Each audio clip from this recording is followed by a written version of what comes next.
1937 ഇത് അംഗീകരിക്കുന്ന സമയത്തും കോൺഗ്രസിന് ഇത് ഓർമ്മിപ്പിച്ചിട്ടുണ്ട് ലീഗ്. നമ്മുടെ നാട്ടിൽ അപകടകരമായിട്ട് വിഷയം വെച്ചാൽ ബംഗാളിലെ കോടതി ഒരു പ്രയോഗം എന്താണ്, മദ്രസകളിൽ ആലപിച്ചാൽ സ്വർഗം ഇടിഞ്ഞു വീഴില്ല എന്നൊക്കെയാണ്. ഇദ്ദേഹമാണെങ്കിൽ കേന്ദ്ര പ്രോട്ടോക്കോൾ പാലിക്കണം, വന്ദേമാതരം പാടുമ്പോൾ അത് ഫുൾഫിൽ ചെയ്യണമെന്ന് മാത്രം നിർദ്ദേശമാണ് കേട്ടത്. ഈ ഫുൾഫിൽന്ന് ഉള്ള വാചകം ഈ നമ്മളെ പത്രക്കാരെടുത്ത് നേരത്തെ ഫുള്ള് പാടണം എന്ന ഒരു, അദ്ദേഹം അതിന് പ്രോട്ടോകോൾ പാലിക്കണം എന്നുള്ള നിർദ്ദേശമാണ് സർക്കുലർ കൊടുത്തിട്ടുള്ളതെന്ന് ഇപ്പം എല്ലാവരും മനസ്സിലായി കഴിഞ്ഞൊരു കാര്യമാണ്. വന്ദേമാതരം ദേശീയ ഗീതം ഒരു വിവാദമായ പശ്ചാത്തലത്തിലൂടെയാണ് നമ്മൾ കടന്നുപോയിക്കൊണ്ടിരിക്കുന്നത്.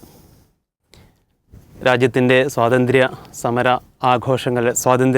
ആഘോഷങ്ങളുടെ ഭാഗമായി എല്ലായിടത്തും അനുബന്ധമായി നേരത്തെയൊക്കെ ഉണ്ടായിരുന്നത് പോലെ ദേശീയ ഗാനത്തോടൊപ്പം ദേശീയ ഗീതം കൂടി, വന്ദേമാതരം കൂടി പൂർണ്ണമായും ആലപിക്കണം എന്ന നിലക്കുള്ള നിർദ്ദേശങ്ങൾ പ്രോട്ടോകോൾ സർക്കുലറായി പുറത്തു വന്നുകൊണ്ടിരിക്കുന്നു.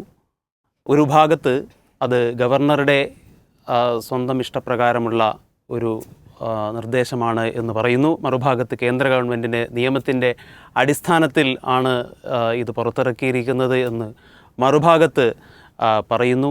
എന്തായിരുന്നാലും ഇപ്പോൾ നമ്മൾ ഈ ഒരു വിഷയം ചർച്ചയ്ക്കെടുക്കുമ്പോൾ പുറത്ത് പൊതുജനങ്ങൾക്കിടയിൽ ഇത് പൂർണ്ണമായും ആലപിക്കുകയാണോ വേണ്ടത് അതോ വേണ്ടയോ, എങ്ങനെയാണ് നമ്മളതിനെ കാണുന്നത്? നമ്മൾ ഈ വന്ദേമാതരത്തിൻ്റെ ഒരു വിഷയം കുറേ കൂടെ വിശാലമായ ഒരു പരിപ്രേക്ഷ്യത്തിൽ മനസ്സിലാക്കേണ്ടതുണ്ട്. ഒപ്പം തന്നെ ഒരു ചരിത്രബോധത്തോടെ ആണതിനെ നമ്മൾ പഠിക്കേണ്ടതും. ഇപ്പോൾ ഒന്ന്, നമ്മുടെ നാട്ടിലിപ്പോൾ നമുക്കറിയാം ഈ ഹിന്ദുത്വ എന്ന് പറയുന്ന ഒരാശയത്തിൻ്റെ കടന്നുകയറ്റാണ് സംഭവിച്ചിട്ടുള്ളത്. പക്ഷേ പലപ്പോഴും അത് ആളുകൾ തെറ്റിദ്ധരിക്കുന്നത് ഹിന്ദു മതം തന്നെയാണെന്നാണ്. ശരിക്കും അത് ഹിന്ദു മതമല്ല. അപ്പോൾ ഇന്ന് നിലവിൽ നമ്മൾ കാണുന്ന ഈ ഹിന്ദു മതം എന്ന് പറയുന്ന ഒരു സെക്റ്റ് എന്ന അർത്ഥത്തിൽ അത് ബ്രിട്ടീഷുകാരാണ് മുസ്ലിങ്ങളും ക്രിസ്ത്യാനികളും ഒന്നും അല്ലാത്തതൊക്കെ എന്താണ് ഇതാണെന്ന് പറഞ്ഞു വയ്ക്കുകയാണ് ചെയ്തത്. പക്ഷേ അതിന് ചില ദുർബലതകളുണ്ട്. അതുകൊണ്ട് തന്നെ ഹിന്ദുത്വ അതിനെയും കവിഞ്ഞുകൊണ്ടുള്ള ഒരു ഏകീകരണത്തിൻ്റെ സാധ്യതകളാണ് ശരിക്കും പറഞ്ഞു കഴിഞ്ഞാൽ മുന്നോട്ട് വയ്ക്കുകയും പരീക്ഷിച്ചു കൊണ്ടിരിക്കുകയും ചെയ്യുന്നത്. അതുകൊണ്ട് തന്നെ നമുക്ക് നോക്കിയാൽ അറിയാം എന്താണ് ഈ RSSൻ്റെ പൊളിറ്റിക്കൽ രൂപമായിട്ടുള്ള പാർട്ടിയുടെ പേരെന്താണ്, ഭാരതീയ ജനതാ പാർട്ടി എന്നാണ്. ഭാരതീയ ന്യായ സംഹിത, പിന്നെ ഭാരതീയ ഔഷധശാല എല്ലാം നമുക്ക് നോക്കിയാൽ കാണാൻ പറ്റും. അവിടെ ടേം എന്താണ്, ഭാരതീയമാണ്. എന്ന് വെച്ചാൽ മറ്റൊരർത്ഥത്തിൽ പറഞ്ഞാൽ ഒരു ദേശരാഷ്ട്രത്തിൽ ദേശീയതയെ തന്നെയാണ് അത് മതമായിട്ട് കാണുന്നത്. ആ ദേശീയത എന്ന് പറയുന്നത് ഒരു ജിയോഗ്രഫിക്കലായ ബൗണ്ടറി ഉള്ള, അത് സ്ട്രിക്റ്റായിട്ട് നമ്മൾ ഇന്ന് കാണുന്ന എന്ന് പറയേണ്ടതില്ല, പക്ഷേ അവർ കാണുന്ന ഒരു സ്ട്രക്ചറുണ്ട്. അപ്പോൾ ഈ ഒരു ദേശരാഷ്ട്രത്തിനകത്ത് ആ ദേശീയതയെ, അതിൻ്റെ സംസ്കാരത്തെ അംഗീകരിക്കുന്നവനാണ് പൗരത്വമുള്ളത് പാടുള്ളൂ. അവനെയാണ് ദേശക്കൂറുള്ളവനായിട്ട് മനസ്സിലാക്കാൻ പറ്റുകയുള്ളൂ. അല്ലെങ്കിൽ അവനാണ് മാതൃരാജ്യത്തെ ഭാഗമാവുള്ളൂ, അതിന് സ്നേഹം ഉണ്ടാവുള്ളൂ. ഇത് നമുക്ക് ഒരു പെട്ടെന്ന് നോക്കുമ്പോൾ മനസ്സിലാകാത്തൊരു സംഭവം എന്ന് വെച്ചാൽ ഇത് ഉണ്ടോ ഇല്ലേ എന്ന് നിങ്ങൾ എങ്ങനെയാണ് തെളിയിക്കുക എന്നുള്ളതാണ്. ഈ പറഞ്ഞൊക്കെ നിങ്ങൾക്ക് ഉണ്ടോ ഇല്ലേ നിങ്ങൾ തെളിയിക്കും. അവിടെയാണ് ഇപ്പോൾ ഈ പൗരത്വ നിയമം വന്നപ്പോൾ പോലും നമ്മൾ കണ്ടു, ഈ ദേശത്ത് ജനിച്ചവരാണെങ്കിൽ പോലും മുസ്ലിങ്ങൾ എന്ത് ചെയ്യണം, അത് തെളിയിക്കേണ്ടതുണ്ട്. എന്നാൽ മറ്റൊരു പ്രദേശത്തുനിന്ന് ഇപ്പോൾ അഫ്ഗാനിസ്ഥാനിൽ നിന്നോ പാകിസ്ഥാനിൽ നിന്നോ ഇങ്ങോട്ട് വരുന്ന ഹിന്ദു ആണെങ്കിലോ അവനെ സമത്തോടെ തെളിയിക്കേണ്ട ആവശ്യമില്ല, അവനെന്ത് ചെയ്യും, ഇതിൻ്റെ ഭാഗമായി മാറും. അപ്പോൾ ഈ ഒരു വല്ലാത്തത് നമ്മൾ വെച്ചാൽ ഈ ഏറ്റവും പ്രധാനപ്പെട്ട എന്താ വെച്ചാൽ ഇത്തരത്തിലുള്ള ഒരു ഐക്കോണിക്കായിട്ടുള്ള ഇത്തരം ഒരു ആശയത്തെ രൂപപ്പെടുത്തുന്നതിന് പക്ഷേ ഒരു 10-200 വർഷമായി ഉപയോഗിക്കുന്ന ഏറ്റവും പ്രധാനപ്പെട്ട രണ്ട് സിമ്പലുകൾ, ഒന്ന് പശു സംരക്ഷണമാണ്. അതായത് ഈ ഗോ സംരക്ഷണം എന്നുള്ളൊരു ആശയത്തെ ഇത് ഒരു 10-200 വർഷം മുൻപ് ഉയർന്നു വന്നു. പിന്നീട് നമുക്കറിയാം ഇപ്പോൾ ദയാനന്ദ സരസ്വതിയെ പോലുള്ളവർ അതിനെ ഉയർത്തിക്കൊണ്ടുവരികയും എന്നുവെച്ചാൽ അദ്ദേഹം സനാതന സ്ഥാനം ഉയർത്തിക്കൊണ്ടപ്പോൾ കൂട്ടത്തിൽ അദ്ദേഹം എന്ത് ചെയ്തു, ഈ ഗോസംരക്ഷണത്തെയും ഉയർത്തിക്കൊണ്ടുവന്നു. അങ്ങനെ ഈ നമുക്കറിയപ്പെടുന്ന തുകൽ വ്യവസായം ഇത്തരം കാര്യങ്ങളിലൊക്കെ മുസ്ലിങ്ങൾ മാത്രമല്ല ഉണ്ടായിരുന്നത്. പ്രത്യേകിച്ചും അതിൻ്റെ തോല് ഈ ഉറക്കിടുന്നതും ഒക്കെ ഈ അതിനുള്ള പ്രത്യേക മറ്റേ കമ്മ്യൂണിറ്റി തന്നെ ഉണ്ടായിരുന്നു. പക്ഷേ ഇവിടെ പശുവിൻ്റെ സംരക്ഷണം വരുമ്പോൾ ആരാണ് പശുവിനെ ഭക്ഷിക്കുക എന്ന് വരുമ്പോൾ എന്ത് ചെയ്യും, ഇവിടെ ഒരു ഡിവൈഡ് ക്രിയേറ്റ് ചെയ്യപ്പെടും. മുസ്ലിങ്ങളാണ് പശുവിനെ ഭക്ഷിക്കുന്നത്, പശുവിൻ്റെ സംരക്ഷകരെന്ന് പറയുന്നത് മുസ്ലിങ്ങളല്ലാത്തവരാണ്. കാരണം അതിന് ഒരു പ്രത്യേകത എന്ന് വെച്ചാൽ ആദ്യമായിട്ട് ഈ പശു സംരക്ഷണവാദം കൊണ്ടുവരുന്നത് ഹിന്ദുക്കൾ പോലില്ല, അത് സിഖുകാർക്കിടയിലൊരു വിഭാഗമാണ്. കാരണം അതൊരു കാർഷിക വൃത്തിയിൽ ഏർപ്പെട്ടിരുന്നൊരു സമൂഹത്തിൻ്റെ ചില ആവശ്യങ്ങളുമായി ബന്ധപ്പെട്ടാണ് അന്ന് അങ്ങനെ ഒരു ചർച്ച വരുന്നത്. എന്തായാലും ഇവിടെ ഈ വാദം എത്രത്തോളം എത്തിയെന്ന് വെച്ചാൽ മറ്റേ ബംഗാളിൽ ഫാമിൻ ഉണ്ടായി, എന്താ വെച്ചാൽ മറ്റേ പട്ടിണി ഉണ്ടായല്ലോ. അപ്പോൾ ഈ പട്ടിണി ഉണ്ടായപ്പോൾ അതിൻ്റെ യഥാർത്ഥ കാരണം എന്ന് പറയുന്നത് ബ്രിട്ടീഷുകാരുടെ കാർഷിക നിയമങ്ങളായിരുന്നു. പക്ഷേ ഈ വിഭാഗം ഇതിനെ വാദിച്ചു കൊണ്ടുവന്ന് കാർഷിക നിയമങ്ങളല്ല പ്രശ്നം, മറിച്ച് ഇവിടെ പശുവിനെ തിന്നുന്ന മുസ്ലിങ്ങളാണ്. അത് കാരണം പശുക്കളുടെ എണ്ണം കുറഞ്ഞു, അതുകൊണ്ട് ഉഴാനും മറ്റ് ആവശ്യങ്ങൾക്കൊന്നും തീല പശുക്കളെ കിട്ടുന്നില്ല എന്ന് വെച്ചാൽ. അപ്പോൾ ചുരുക്കി പറഞ്ഞു കഴിഞ്ഞാൽ മുസ്ലിങ്ങൾ പശുവിരുദ്ധരായിട്ടുള്ള ആളുകൾ, അതിനെ അറുക്കുന്ന ഭക്ഷിക്കുന്ന വിരുദ്ധരും അതിനെ സംരക്ഷിക്കുന്ന ഒരു വിഭാഗം എന്നുള്ള ഒരു ഡിവൈഡ് എന്താണ് ക്രിയേറ്റ് ചെയ്യുകയാണ് ചെയ്തത്. സമാനമായ ഒന്നാണ് യഥാർത്ഥത്തിൽ വന്ദേ മാതരത്തിൽ നമ്മൾ കാണുന്നത്. വന്ദേ മാതരം യഥാർത്ഥത്തിൽ ഇപ്പോൾ നമുക്കറിയാം, ഇവിടെ ഇക്ബാൽ എഴുതിയിട്ടുള്ള സാരെ ജഹാം സെ അച്ഛി ഉണ്ട്, ടാഗോർ എഴുതിയിട്ടുള്ള ജനഗണമനയുണ്ട്. ഇതിലൊന്നും വിവാദങ്ങൾ ഉണ്ടാകുന്നില്ലോ, അതെല്ലാം ദേശഭക്തി ഗാനങ്ങളാണ്. അതൊക്കെ ആലപിക്കുന്നതിന് ഇവിടെ മുസ്ലിങ്ങൾക്ക് യാതൊരു വിധത്തിലുള്ള പ്രശ്നങ്ങളില്ല. അപ്പോൾ ഒരു ദേശഭക്തി ഗാനം ആലപിക്കാൻ മുസ്ലിങ്ങൾ മടിക്കുന്നതല്ല പ്രശ്നം, മറിച്ച് ഈ ദേശീയ ഗീതം നമ്മൾ പറയുന്ന അത് ശരിക്കും പറഞ്ഞാൽ 1875 ആദ്യം അത് എഴുതപ്പെടുമ്പോൾ അതിന് 2 സ്റ്റാൻസേ ഉള്ളൂ. ആ 2 സ്റ്റാൻസുകൾ ഇന്നും എന്ത് ചെയ്യാം, ചൊല്ലുന്നതിന് പ്രശ്നമില്ലാതെ എല്ലാവരും എന്താണ് അംഗീകരിക്കുന്നുണ്ട്. അത് ടാഗോറാണ് എന്ത് ചെയ്യുന്നത് 1896 കൊൽക്കത്തയിലെ കോൺഗ്രസ്സിൽ എന്ത് ചെയ്യുന്നത് ഇതാദ്യമായിട്ട് ആലപിക്കുന്നത്. അദ്ദേഹം ആലപിച്ചത് ഈ 2 സ്റ്റാൻസിയാണ്. 1937 കോൺഗ്രസ് ചെയ്യുന്നു ദേശീയ ഗീതമായിട്ട് അംഗീകരിക്കുന്നു. അപ്പോഴും എന്താണ് ഇത് പിന്നെ ഈ 2 സ്റ്റാൻസ് ചെയ്യുന്നത്. പക്ഷേ ഇൻ ബിറ്റ്വീൻ സംഭവിക്കുന്ന ഒരു കാര്യം, ആനന്ദമഠം എഴുതിയപ്പോൾ ഇദ്ദേഹം അതിൻ്റെ ബാക്കി ഭാഗം കൂടെ അല്ലെങ്കിൽ കുറച്ചുകൂടെ വരികൾ അതിനകത്ത് കൂട്ടിച്ചേർത്തു. അദ്ദേഹത്തിൻ്റെ താല്പര്യം എന്തായിരുന്നു, അല്ലെങ്കിൽ ഒരു കേവല പ്രചോദനമാണോ എന്ന് നമുക്കെപ്പോഴും അറിയില്ല. പക്ഷെ അവിടെ ഒരു പ്രശ്നം എന്താ വെച്ചാൽ ഈ ആനന്ദമഠം കൈകാര്യം ചെയ്യുന്ന വിഷയം തന്നെയും ഈ ബ്രിട്ടീഷുകാർക്ക് യഥാർത്ഥത്തിൽ മുസ്ലിങ്ങളും സൂഫികളും സന്യാസിമാരുകളൊക്കെ ചേർന്ന് നടത്തിയ കലാപത്തെ അദ്ദേഹം ഒരു ചെറിയ ട്വിസ്റ്റിലൂടെയാണ് അവതരിപ്പിക്കുന്നത്. എന്നുവെച്ചാൽ അത് ഒരു മുസ്ലിം ഹിന്ദു വിഭാഗങ്ങൾക്കിടയിലൊരു കോൺഫ്ലിക്റ്റായിട്ട് ചെയ്യുകയും അങ്ങനെ അത് നമ്മൾ ആ ഭാഗം വായിച്ചാൽ തന്നെ നമുക്ക് എന്ത് ചെയ്യാം, വ്യക്തമായിട്ട് ചെയ്യാൻ പറ്റും. എന്തായാലും ഇതിൽ ഈ 2ാമത്തെ സ്റ്റാൻസയിലേക്ക് വരുന്ന സമയത്ത് ഇതിൽ പിന്നെ ഈ മാതൃഭൂമിയെ ദുർഗയുമായിട്ടും സരസ്വതിയുമായിട്ടും ലക്ഷ്മിയുമായിട്ടൊക്കെ സമരസപ്പെടുത്തിക്കൊണ്ട് അതിനെയൊക്കെ ആരാധിക്കുന്നതിന് പൂജനീയമാക്കി മാറ്റുന്ന ഒരു മതഗീതമാക്കി ഇതിനെ മാറ്റുകയാണ്. ഒന്നാമത്തെ ഒരു ദേശീയ ഗീതത്തിൻ്റെ സ്വഭാവം ഉണ്ടെങ്കിൽ 2ാമത്തൊരു പിന്നെ മതഗീതത്തിൻ്റെ അല്ലെങ്കിൽ ഒരു ഭക്തി ഗീതത്തിൻ്റെ ഇതിലേക്ക് വരുന്നു. ഇവിടെയാണ് യഥാർത്ഥത്തിൽ പ്രശ്നത്തിന് ഉത്ഭവം എന്ന് പറയുന്നത്. മുസ്ലിങ്ങളെ സംബന്ധിച്ചിടത്തോളം നമുക്കറിയാം, ഇന്ത്യ എന്ന് പറയുന്നത് നമ്മുടെ മാതൃഭൂമിയാണ്, നമ്മൾ ജനിച്ച നാടാണ്. അതിനോടുള്ള ഒരു രാജ്യത്തോട് ഏതെല്ലാം രീതിയിലുള്ള കൂറുണ്ടാകണമോ സ്നേഹമുണ്ടാകണമോ അതൊക്കെ മുസ്ലിങ്ങൾക്കുണ്ട്, വെച്ച് പുലർത്തുന്നുണ്ട്. നമുക്കറിയാം മറ്റെല്ലാവരെയും പോലെ രക്തസാക്ഷികളായിട്ടുള്ള മുസ്ലിങ്ങളാണ്. നമുക്ക് ഡൽഹിയിലൊക്കെ ആ മറ്റേ ഫലകം കണ്ടാൽ അറിയുന്നത് അതിനകത്ത് എത്രമാത്രം മുസ്ലിങ്ങളുടെ പേരുകളുണ്ടെന്നുള്ളത്. അപ്പോൾ ഇവിടെ എന്താ വെച്ചാൽ അതേസമയം ഭാരതം എന്ന് പറഞ്ഞു കഴിഞ്ഞാൽ അത് ഏഷ്യയിൽ ഒരു രാജ്യമാണ്. ഏഷ്യ എന്ന് പറയുന്നത് ഈ പറയുന്ന ഭൂമിയിൽ പിന്നെ മറ്റേ 7 ഭൂഖണ്ഡങ്ങളിൽ ഒന്നാണ്. ആ ഭൂമി എന്ന് പറയുന്നത് സൂര്യനെ ചുറ്റുന്ന ഒരു ഉപഗ്രഹമാണ്. ആ മറ്റേ സൂര്യൻ എന്ന് പറയുന്നത് മിൽക്കി വേയിൽ ഒരു നക്ഷത്രമാണ്. അങ്ങനത്തെ ഒട്ടനവധി മിൽക്കി വേകൾ അല്ലെങ്കിൽ എത്ര നക്ഷത്ര സമൂഹങ്ങൾ ഉണ്ട്. അങ്ങനത്തെ ഈ പ്രപഞ്ചമുണ്ട്, ഒന്നിലധികം പ്രപഞ്ചങ്ങളുണ്ട്. മുസ്ലിങ്ങളുടെ ലളിതമായിട്ടുള്ള വിശ്വാസം എന്താണ്? ഇപ്പറയുന്ന സകലതിനെയും സൃഷ്ടിച്ച, ഈ പ്രപഞ്ചങ്ങളെയൊക്കെ സൃഷ്ടിച്ച് പരിപാലിക്കുന്ന ദൈവത്തെ മാത്രമേ ആരാധിക്കാൻ പറ്റുള്ളൂ എന്നുള്ളതാണ്. തീരെ വർഗീയതയില്ലാത്ത ഒരാശയമാണത്.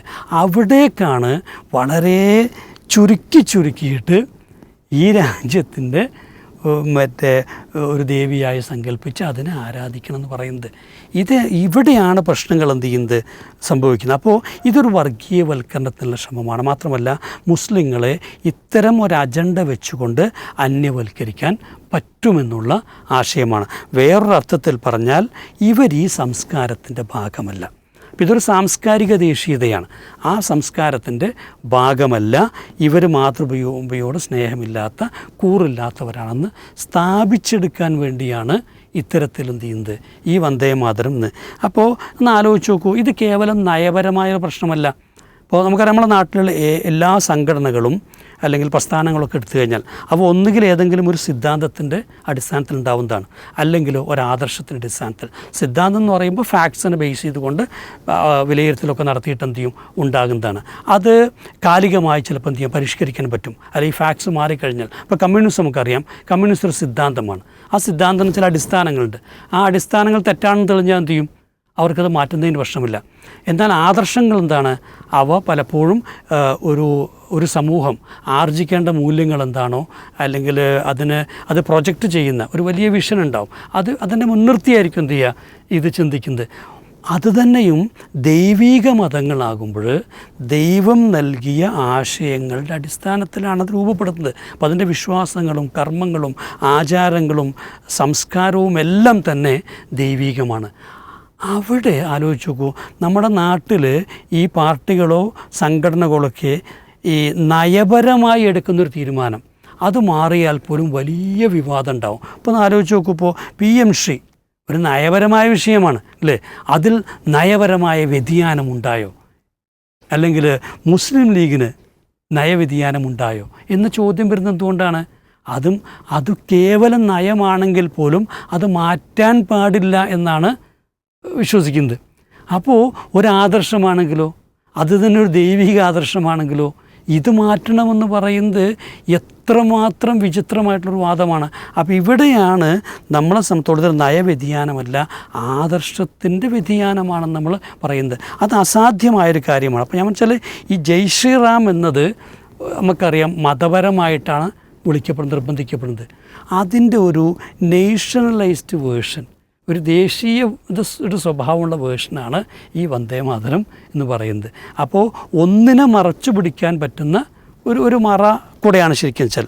എന്തായാലും കേരളത്തിൽ ഇത് നിലവിളിക്കായിട്ടും ഓണമായിട്ടൊക്കെ ഇടയ്ക്കിടയ്ക്ക് എന്താ ആവർത്തിക്കും. ഞാൻ പറഞ്ഞു എന്ന് വെച്ചാൽ യാദൃശ്ചികമല്ല, ഇത് കേവലം യാദൃശ്ചികമല്ല, വളരെ ആസൂത്രിതമാണ്. 2 നൂറ്റാണ്ടിൻ്റെ പഴക്കം ഈ ആശയങ്ങൾക്കൊക്കെ ഉണ്ട്. അല്ലെങ്കിൽ 150 വർഷത്തെ, ഇപ്പോൾ 150 വർഷത്തെ ചരിത്രമാണ് ആഘോഷിക്കുന്നത്. അപ്പോൾ RSSനേക്കാളും പഴക്കമുണ്ട്. വ്യക്തമായ നിലപാടോടെയാണിത് ആവർത്തിക്കപ്പെടുന്നത്. ഇവിടെ മനസ്സിലാക്കുകയെന്ന് വെച്ചാൽ കോൺഗ്രസ്സിന് കാലാകാലമായിട്ടൊരു നിലപാടുണ്ടായിട്ടുണ്ട്.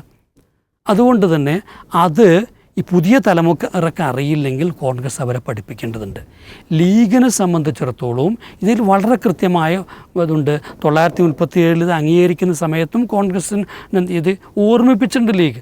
അതുകൊണ്ട് തന്നെ ആ നിലപാട് എന്താണെന്നുള്ളത് ലീഗും അണികളെ പഠിപ്പിക്കുന്നുണ്ട്. മാത്രമല്ല ഇത് തുറന്നു പറയാൻ മടിക്കേണ്ട പ്രശ്നമേ വരുന്നില്ല. വളരെ കൃത്യമായി ഇത് ഉറപ്പിച്ച് പറയും. ഇതാണ് കാലാകാലങ്ങളുടെ നിലപാട്. അതുകൊണ്ട് തന്നെ അതിൽ നിന്നൊരു വ്യതിയാനത്തിൻ്റെ ആവശ്യമില്ല എന്ന് മാത്രമേ പറയേണ്ടുള്ളൂ. പിന്നെ ഇപ്പോൾ ചീഫ് സെക്രട്ടറി എന്താണ് ഇതൊന്ന് ഉള്ള വിഷയങ്ങളൊക്കെ അതൊക്കെ കുറച്ചുകൂടെ എന്താണ് രാഷ്ട്രീയ വിഷയങ്ങളാണ്, അതവർ കൈകാര്യം ചെയ്ത് പരിഹരിക്കട്ടെ. പക്ഷേ നമ്മുടെ നാട്ടിൽ അപകടകരമായിട്ടുള്ള വിഷയം വെച്ചാൽ ബംഗാളിലെ കോടതി ഒരു പ്രയോഗം എന്താണ്, വന്ദേമാതരം മദ്രസകളിൽ ആലപിച്ചാൽ സ്വർഗം ഇടിഞ്ഞു വീഴില്ല എന്നൊക്കെയാണ്. അതൊക്കെ ആകാശമല്ല, സ്വർഗം തന്നെ, സ്വർഗം ഇടിഞ്ഞു വീഴില്ല എന്നാണ്, അതാണല്ലോ പറയുന്നത്. അപ്പോൾ അതൊക്കെ എന്താ വെച്ചാൽ വളരെ ഗൗരവമുള്ള ഭരണഘടനാ വിരുദ്ധമായിട്ടുള്ള പരാമർശങ്ങളാണ്.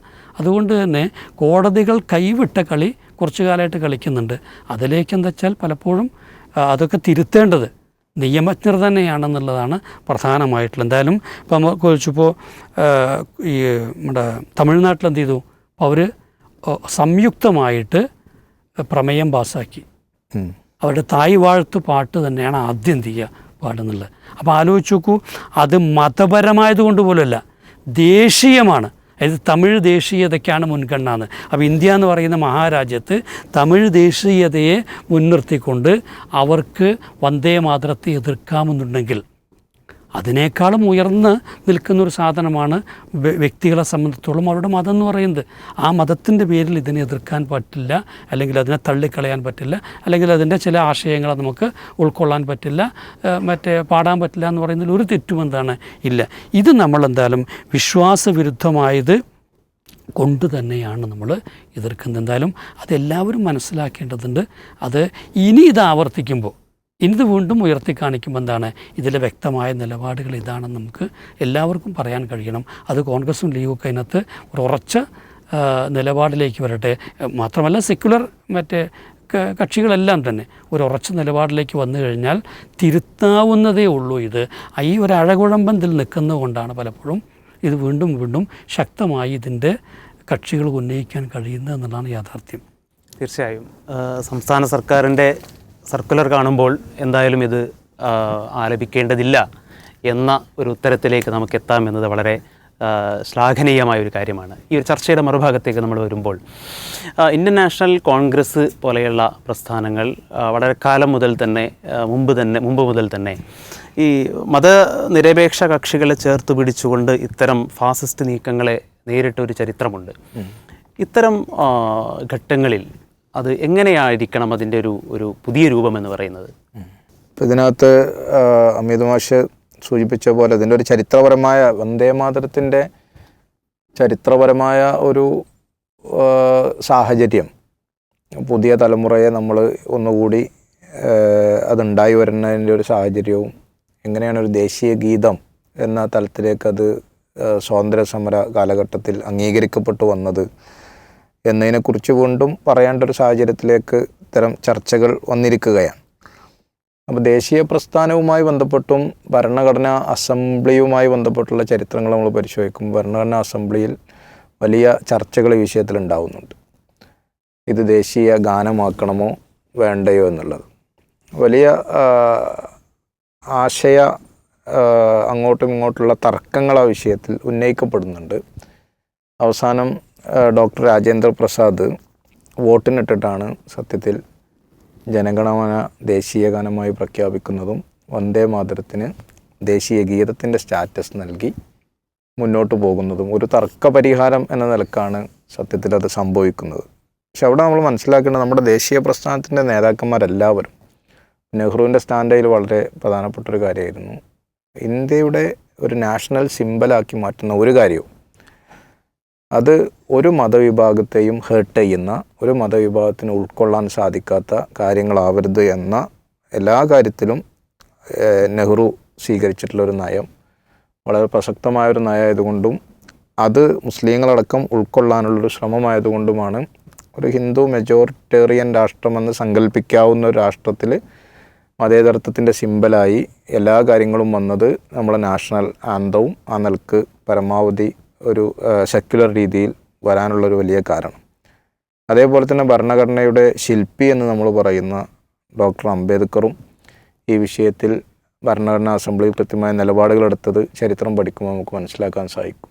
മറ്റൊരു മതവിഭാഗത്തിന് പ്രയാസകരമായ ഹാനികരമായ ഒരു സാഹചര്യം വന്ദേ മാതരത്തിലൂടെ ഉണ്ടാക്കരുത് എന്ന നിലപാട് അവരൊക്കെ എടുത്തിട്ടുണ്ട്. ഗാന്ധി വളരെ കൃത്യമായി ആ കാര്യങ്ങൾ ഭരണഘടനാ അസംബ്ലിയിൽ സംസാരിക്കുകയും ചെയ്തിട്ടുണ്ട്.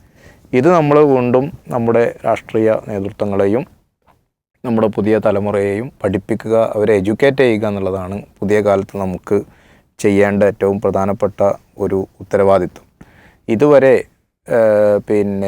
മതേതര പ്രസ്ഥാനങ്ങൾ ഇന്ത്യൻ നാഷണൽ കോൺഗ്രസ് ആയിരുന്നാലും ഇടതുപക്ഷ പ്രസ്ഥാനങ്ങളായിരുന്നാലും ഇടതുപക്ഷ പ്രസ്ഥാനങ്ങൾക്കിതിൽ വളരെ കൃത്യമായ കുറച്ചുകൂടി വളരെ അഗ്രസീവായ വളരെ നല്ല ഒരു നിലപാട് കാലാകാലങ്ങൾ സ്വീകരിച്ചു വന്നിട്ടുണ്ട്.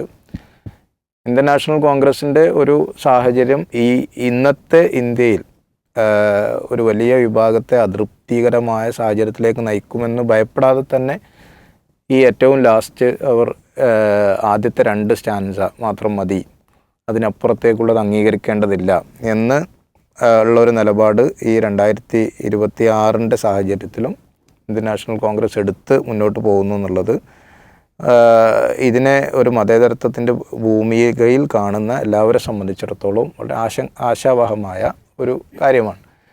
നമ്മളിതിൽ BJPയെ സംബന്ധിച്ചിടത്തോളം അവർ ഉന്നം വയ്ക്കുന്ന ഒരു ധ്രുവീകരണ രാഷ്ട്രീയത്തിന് അല്ലെങ്കിൽ ഒരു ഹെയ്റ്റിന്, പരസ്പരമുള്ള അങ്ങേയറ്റത്ത് വെറുപ്പും വിദ്വേഷവും ഉണ്ടാക്കാൻ വേണ്ടി എല്ലാ കാര്യങ്ങളെയും ഉപയോഗപ്പെടുത്തുന്നതിൻ്റെ ഭാഗമായി, അല്ലാതെ ദേശസ്നേഹത്തിൻ്റെയോ ദേശത്തോടുള്ള കൂറിൻ്റെയോ ഭാഗമാണിത് എന്ന് BJPയെ മനസ്സിലാക്കുന്ന, BJPയെ പഠിക്കുന്ന, RSSനെ മനസ്സിലാക്കുന്ന, സംഘപരിവാരത്തിൻ്റെ ആശയങ്ങൾ മനസ്സിലാക്കുന്ന ഒരാൾ പോലും പറയില്ല. മറിച്ച് അവരെ സംബന്ധിച്ചിടത്തോളം ഇത് പരസ്പരമുള്ള ധ്രുവീകരണത്തിന് ആക്കം കൂട്ടാനുള്ള പല കാരണങ്ങളിൽ ഒന്നായി എന്തെല്ലാം ഉപയോഗിക്കാൻ പറ്റും അതിനുള്ള ടൂളായി ഉപയോഗിക്കുകയാണ്. നമ്മൾ ഈ ദേശീയ സിംബലുകളെ ആ അർത്ഥത്തിൽ തന്നെ ഇനിയിപ്പോൾ ഇതിന് സംഭവിക്കാൻ പോകുന്നതിൻ്റെ ഒരു നിയമമായി കൊണ്ടുവരുമ്പോൾ രാഷ്ട്രപതി അടക്കം ഒപ്പുവെച്ച് മുന്നോട്ട് പോകുമ്പോൾ ഇത്തരം ചർച്ചകൾ പോലും ദേശീയ ഗീതത്തെ അവഹേളിക്കുന്ന ചർച്ചകളാണ് എന്ന് പറയാൻ സാധിക്കുന്ന, അല്ലെങ്കിൽ അത്തരം എതിർ ശബ്ദങ്ങൾ മുഴുവൻ ഇതിൻ്റെ പേരിൽ കുറേ കേസുകൾ എടുക്കാൻ സാധിക്കുന്ന സാഹചര്യത്തിലേക്ക് കൊണ്ടുവരിക എന്നൊരു ദുഷ്ടലാക്ക് ഇത്തരം കാര്യങ്ങൾക്ക് പിന്നിലുണ്ട്.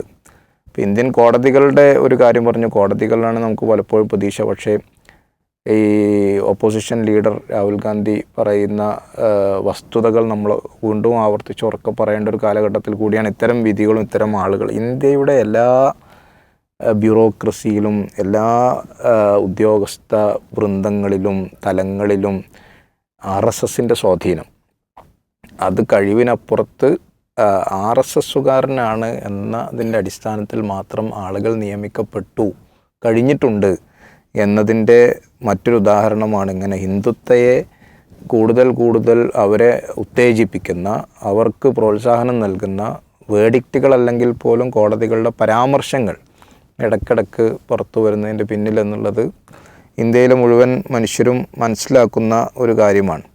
അതിനെ നമുക്ക് പൊളിറ്റിക്കലായി തന്നെയാണ് നമുക്ക് ഇതിനെ പ്രതിരോധിച്ച് മുന്നോട്ട് പോകാൻ സാധിക്കുക. കാരണം